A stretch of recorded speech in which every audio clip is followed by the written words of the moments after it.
प्राथमिक शिक्षक संघ चौंतरा 2 की बैठक प्रधान करतार ममनिया की अध्यक्षता में हुई, जिसमें छठे वेतन आयोग की अधिसूचना का सभी ने विरोध किया। प्रधान करतार ममनिया ने कहा कि यह वेतन आयोग मंजूर नहीं है, इसमें समस्त प्राथमिक अध्यापकों को नुकसान हो रहा है।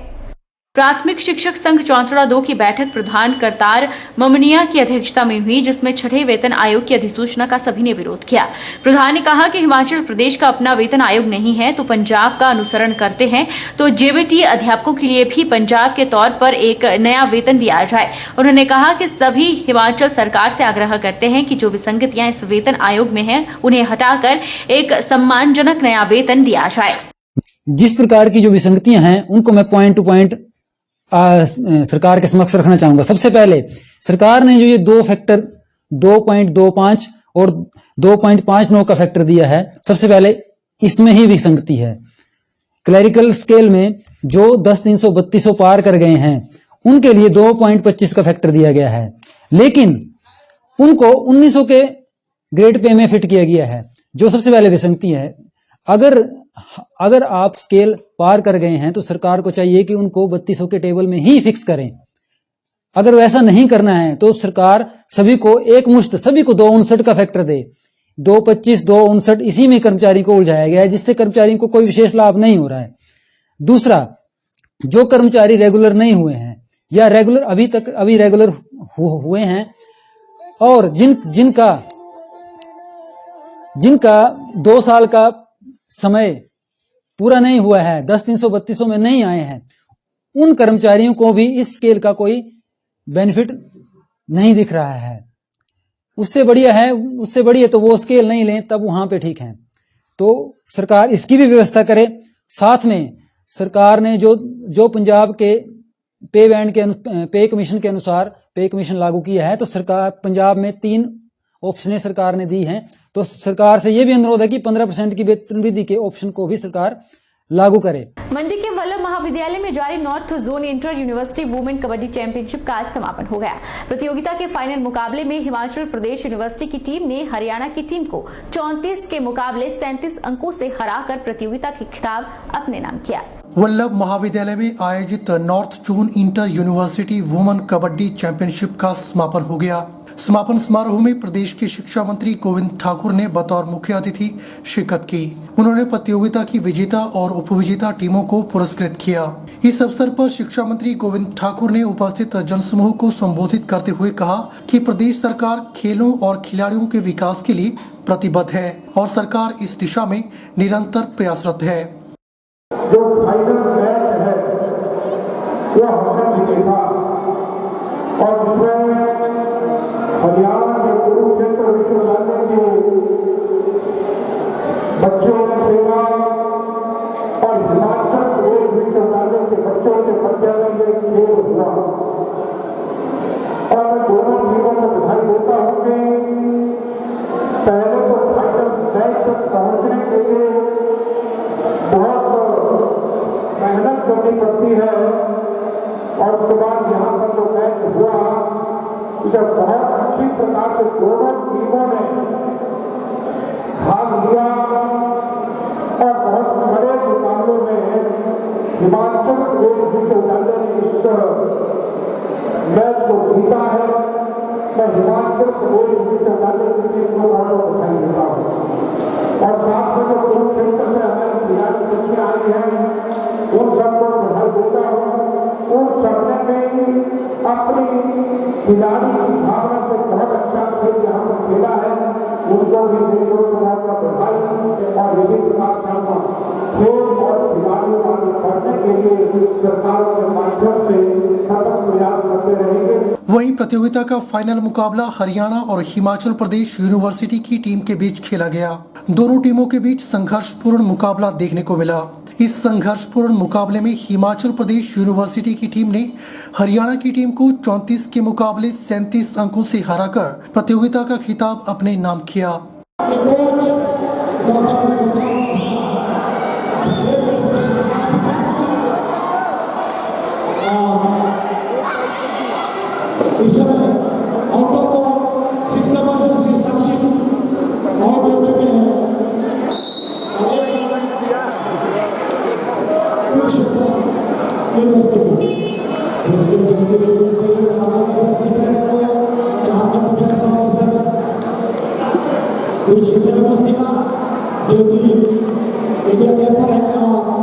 कई बार नेशनल लेवल पर दिखा चुकी है। इस समय चाह कर है अभी शुरू में दूसरा प्रयास करेगी और gift A mobile education a child अभियान के तहत आर्ट ऑफ लिविंग संस्थान के द्वारा चयनित स्कूली विद्यार्थियों को मोबाइल वितरित किए गए ताकि बच्चे ऑनलाइन स्टडी के माध्यम से अपनी स्टडी को जारी रख सकें। Gift a mobile educate a child अभियान के अंतर्गत आर्ट ऑफ लिविंग संस्था के द्वारा चयनित स्कूली विद्यार्थियों को मोबाइल वितरित किए गए ताकि बच्चे ऑनलाइन स्टडी के माध्यम से अपनी स्टडी को जारी रख सकें। कोरोना काल ने बच्चों की शिक्षा को खासा प्रभावित किया है। कोविड के दौरान स्कूली बच्चे अपनी ऑनलाइन शिक्षा को जारी रख सके, इसी उद्देश्य से डाइट मंडी में आयोजित कार्यक्रम के दौरान आर्ट ऑफ लिविंग संस्था के द्वारा चयनित मेधावी स्कूली विद्यार्थियों को स्मार्टफोन वितरित किए गए ताकि बच्चे अपनी ऑनलाइन स्टडी को जारी रख सके।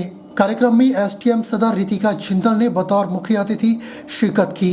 उन्होंने चयनित विद्यार्थियों को स्मार्टफोन वितरित किए। वहीं इस अवसर पर एसटीएम सदर रितिका जिंदल ने कहा कि कोविड के दौर में डिस्टेंस एजुकेशन पर ज्यादा बल दिया जा रहा है। बच्चों की पढ़ाई ऑनलाइन चल रही है ताकि बच्चे शिक्षा से वंचित न हों।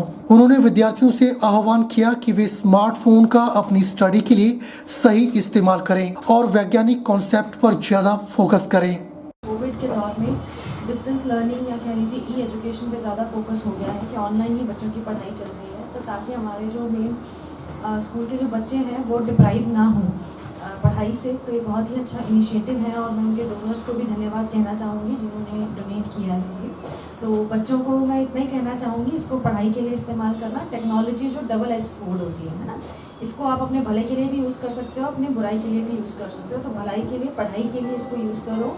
और इंटरनेट पे जब आप सर्फिंग करोगे तो लर्न मोर साइंटिफिक कॉन्सेप्ट्स, ठीक है। एक्सप्लोरेटरी माइंडसेट लेना है आपने, इनोवेशन, कुछ नया एक्सपेरिमेंट्स वगैरह सीखो, ठीक है। सो जब आपने ली है कोई चीज़ तो उसको एक अच्छे यूज़ के लिए ही आपने उसका काम करना है, ठीक है। ताकि मतलब यू एक्सेल, अगर किसी ने आपको ये डोनेट किया है राइट, तो कुछ मंशा से किया है कि आप उसका अच्छा इस्तेमाल करोगे, ठीक है। नो पेन नो गेन तो आपने सुना होगा, तो उतनी आपको तपस्या, उतनी आपको पढ़ाई या फिर उतना आपको सिंसेरिटी से जो है अपना काम करना पड़ेगा, ठीक है। मान लो किसी की आर्ट ड्राइंग अच्छी है तो आप ड्राइंग सीख सकते हो, वीडियोस देख सकते हो, उसमें पेंटिंग है, किसी का म्यूज़िक इंटरेस्ट है तो उस टाइप की आप वीडियोस देख सकते हो।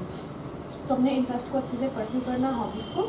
आजादी के अमृत महोत्सव के उपलक्ष्य पर नेहरू युवा केंद्र एवं जिला प्रशासन सोलन द्वारा जिला स्तरीय युवा सम्मेलन आयोजित किया गया, जिसमें जिला भर के करीब 125 युवाओं ने भाग लिया। युवा उत्सव की अध्यक्षता उपमंडलाधिकारी अजय यादव ने की।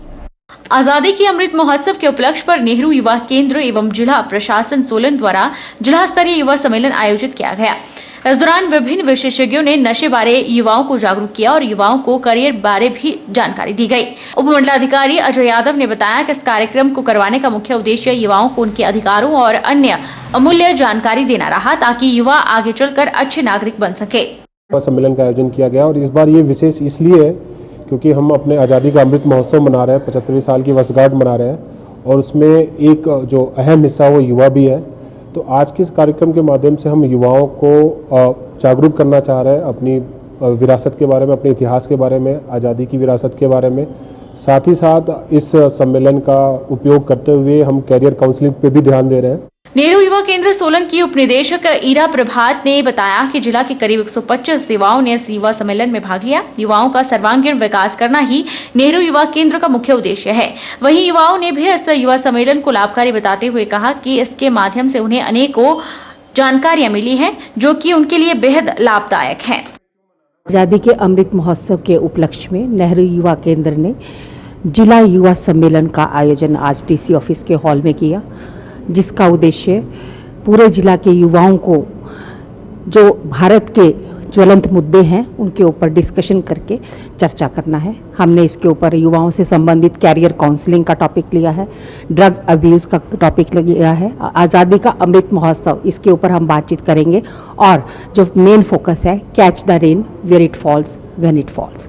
तो इन 4 मुद्दों पर आज हमने चर्चा के लिए इस कार्यक्रम को आयोजित किया। उद्देश्य यही है कि जो ये कार्यक्रम आयोजित किए जा रहे हैं जागरूकता के, वो जन जन तक पहुँचे और इन युवाओं के माध्यम से, क्योंकि आज जो युवा हैं 125 युवा इस कार्यक्रम में शामिल हैं, तो अगर वो एक एक को भी बताएंगे तो हमारे लोगों तक अधिक तक ये जानकारी जाएगी और नेहरू युवा केंद्र से संबंधित जो युवा मंडल है इनके ऊपर क्या अपनी एक्टिविटीज़ लोगों को जागरूक करके कर सकते हैं, इसके बारे में चर्चा की जाए। में युवकों को जागरूक किया गया है कि हमें किन किन चीज़ों से दूर रहना है, हमें नशे से दूर रहना है, हमें इसके बारे में बताया गया और हमारे कैरियर के बारे में हमें बताया गया है कि उन्हें कैसे जागरूक करना है। कैच द रेन के बारे में बताया गया कि किस तरह से जो बारिश का पानी है उसे हम स्टोर कर सकते हैं या घर का वेस्ट पानी है उसे हम यूज़ करके अदर चीज़ों में यूज़ कर सकते हैं। और उसी के साथ हमें बताया गया कि आज़ादी का अमृत महोत्सव हम